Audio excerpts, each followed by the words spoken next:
एक दामाद अपने ससुराल जाता है और ससुराल वो काफी गुस्से में और काफी लालताता हुआ जाता है। जब वो अपने ससुराल के गेट के अंदर एंट्री करता है तो वो एंट्री कुछ इस प्रकार से करता है जैसे कि उसके अंदर उसके शरीर के अंदर आग बबूले उठ रहे हो। और वो काफी गुस्से में अपने ससुराल के गेट के एंट्री करता है। और एंट्री होने के बाद उसके ससुराल वाले को कहते हैं कि आइए बैठ जाइए। लेकिन वो बंदा कहता है कि मुझे बैठना नहीं है। और जब उसे पानी की कहा जाता है, पानी पिलाया जाता है, तो वो साफ इनकार कर देता है, मुझे पानी नहीं पीना है। जब नाश्ते की बात चल रही थी, खाना बनाने की बात चल रही थी, तो वो कहता है कि ना तो मुझे आपके घर का कोई खाना खाना है और ना ही आपके घर का कोई पानी पीना है। मैं आपको एक जरूरी सूचना देने आया हूँ, एक जरूरी बात बताने आया हूँ। वो कहता है कि आपकी बेटी अपने घर से भाग गई है। और मैं अब उसको ना तो मेरी तरफ से उससे कोई नाता है और ना ही मैं आपसे कोई नाता रखना चाहता हूँ। मेरी तरफ से आप लोग अलग हो और मेरी तरफ से वो भी अलग है। मैं आप दोनों से नाता तोड़ता हूँ, मुझे इस परिवार से किसी से कुछ भी नाता नहीं है। इतना कहकर वो कहता है कि मेरे घर वालों की तरफ से, मेरे घर वालों की मर्जी से मैं दूसरी शादी कर रहा हूँ। और मेरे घर वालों की मर्जी से मेरे घर वालों ने एक लड़की भी देख ली है। उस लड़की से मेरी कुछ दिनों बाद शादी है। और मैं अपनी शादी दूसरी करना चाहता हूँ। और जो वो बात कहता है उसके बाद उसके घर वाले गिड़गिड़ाने लगते हैं, रोने लगते हैं कि हम ढूंढने की पूरी कोशिश कर रहे हैं, हम हमारे बच्चे को ढूंढ रहे हैं। लेकिन वो कहता है कि नहीं, अब मेरे घर वालों की मर्जी से मैं अपनी शादी करूंगा। और मेरे घर वालों ने मेरे लिए लड़की ढूंढ ली है और मेरी कुछ दिनों बाद शादी है।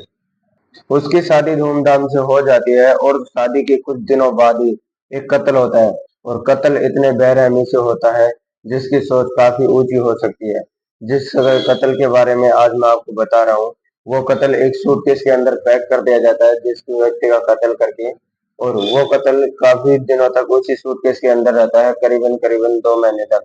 वो कत्ल पता नहीं इस तरह से, इस बेरहमी से किसने किया होगा। और जब पुलिस इसकी इंफॉर्मेशन निकालती है, इसकी खोज करती है, तो सबको सब कुछ हैरान हो जाते हैं। लोगों को विश्वास नहीं हो रहा था कि ये कत्ल इसने किया होगा। आज की जो सच्ची घटना मैं आपको सुनाने जा रहा हूँ, यह सच्ची घटना है केंद्र शासित प्रदेश दादर नगर हवेली और दमनदीव की, जो सिलवासा थाना क्षेत्र में एक इलाका लगता है, टोकर खाड़ा। यहाँ पर एक लड़का 3 अगस्त 2026 को अलग अलग जगहों पर अलग अलग घरों के अंदर जा रहा था। और वो घर के अंदर जाकर बोलता है कि मुझे किराए पर एक रूम चाहिए, क्या आप मुझे एक रूम दे सकते हो। वो काफी भटकता है, काफी ढूंढता है और काफी ढूंढने के बाद उसे एक व्यक्ति बताता है कि यहाँ पर फलाना के यहाँ पर रूम किराए पर देते हैं, भाड़े के ऊपर देते हैं।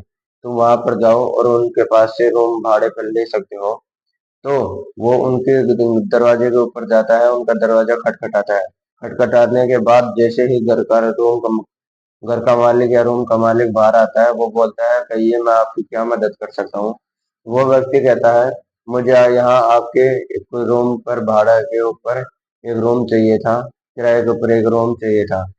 फिर वो बोलता है कि हमारा तो पहले से मकान पहले से किराए के ऊपर चल रहा है, पहले से भाड़े पर चल रहा है।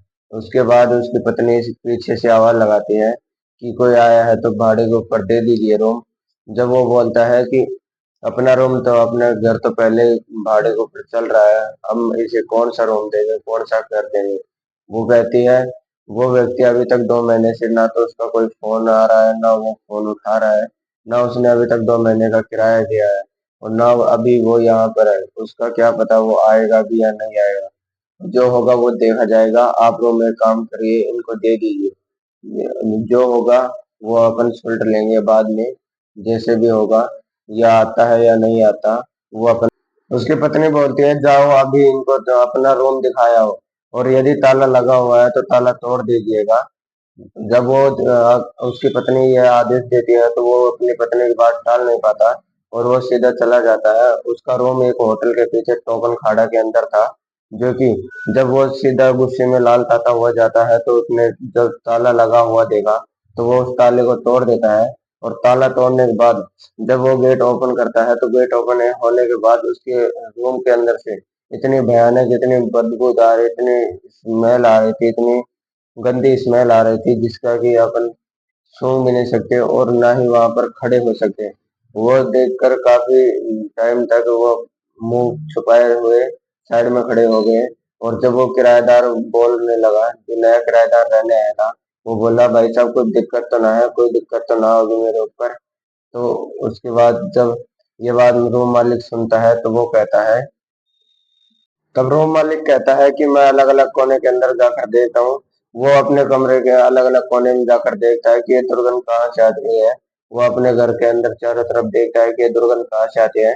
तब उसे एक सूटकेस दिखाई देता है और जैसे वो सूटकेस दिखाई देता है, उसके अंदर जब बदबू आ रही थी, तो वो तुरंत ही 112 के ऊपर कॉल कर देता है पुलिस को बुलाने के लिए। और जब पुलिस आती है तो वो जांच करती है, और जांच करने के बाद जब उस सूटकेस को खुलाया जाता है तो पुलिस भी हैरान हो जाती है, क्योंकि उसके अंदर एक पॉलीथीन पैक हुई थी, जो कि इतनी अच्छी तरीके से पैकिंग थी उस पॉलीथीन की। और जब उस पॉलीथीन को खोला जाता है तो उसके अंदर एक लड़की की लाश मिलती है। जिस लड़की की लाश मिली थी, उस लड़की को पोस्टमार्टम के लिए भेज दिया जाता है। और ये जानकारी अब पुलिस वाले उस रूम मालिक से लेते हैं कि ये लाश कहाँ से आई और ये किसका काम है। जब वो रूम मालिक कहता है कि साहब मुझे इससे ज्यादा कुछ नहीं पता, यहाँ पर मैं किराए पर दे रहा था रूम, और यहाँ पर कुछ 2 महीने पहले कोई बंदा रहता था। तब पुलिस ने बोला कि आपके पास कुछ इन्फॉर्मेशन होगी, आपके पास कुछ तो कागजात होंगे, यदि आपने किराए पर दिया था तो। वो बंदा बोलता है कि हाँ, मेरे पास उसके आधार कार्ड और मोबाइल नंबर है। तो उसके अंदर एक लड़की और एक लड़का था, जो कि दोनों के पास नंबर थे और दोनों के आधार कार्ड थे। आधार कार्ड की फोटो वो भी थी। तो उन नंबरों के ऊपर कॉल किया जाता है, लेकिन वो नंबर बंद बता दिए जाते हैं। और उसके बाद उसके आधार कार्ड नंबर जो देखे जाते हैं, आधार कार्ड देखा जाता है।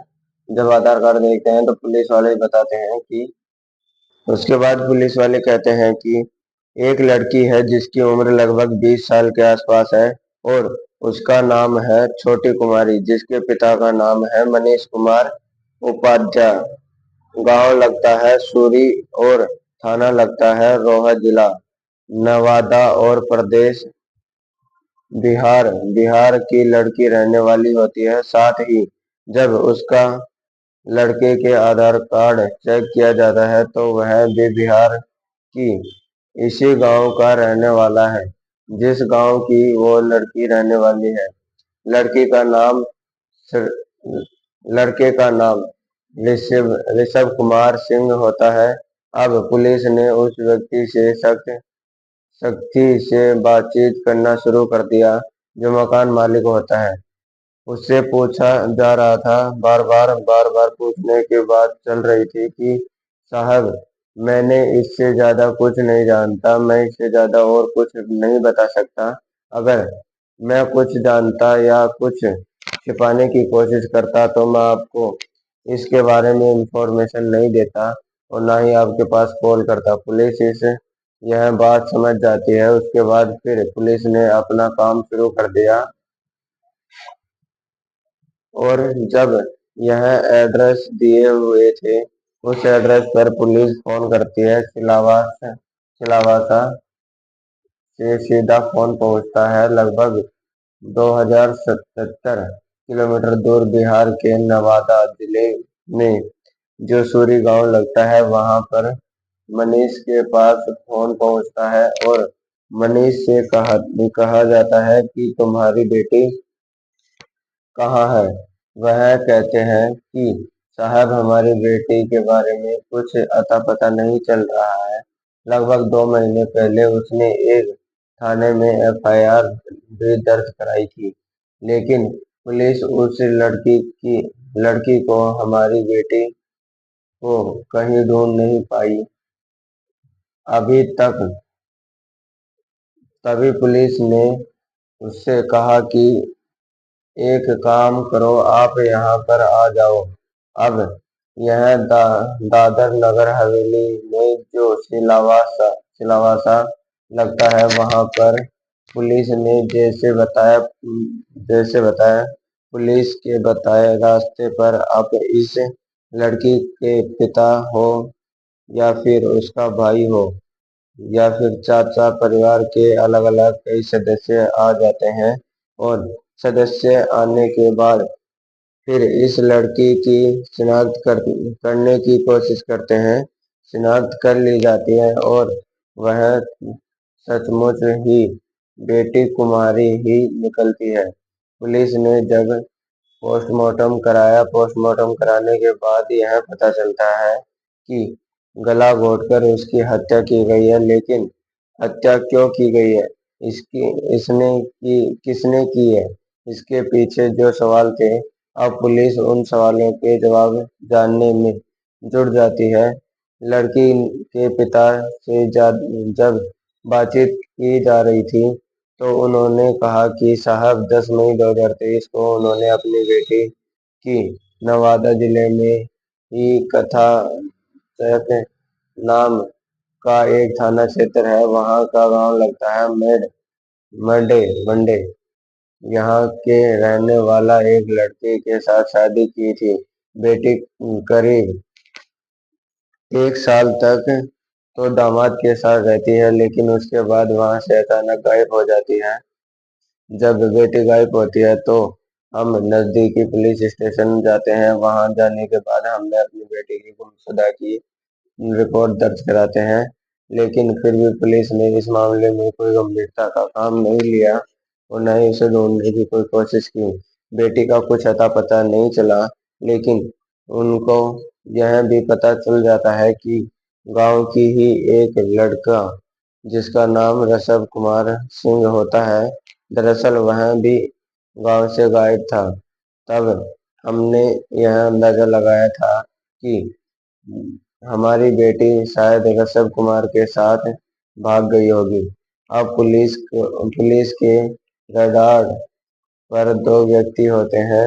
एक तो पहला जो उसका पिता होता है, थाना और थाना ही उसका जो प्रेमी होता है और साथ ही उसका जो प्रेमी होता है। पुलिस ने इस मामले में जांच पड़ताल करना शुरू कर दिया और जांच पड़ताल करने के बाद यह भी पता चलता है कि जैसे ही ऋषभ कुमार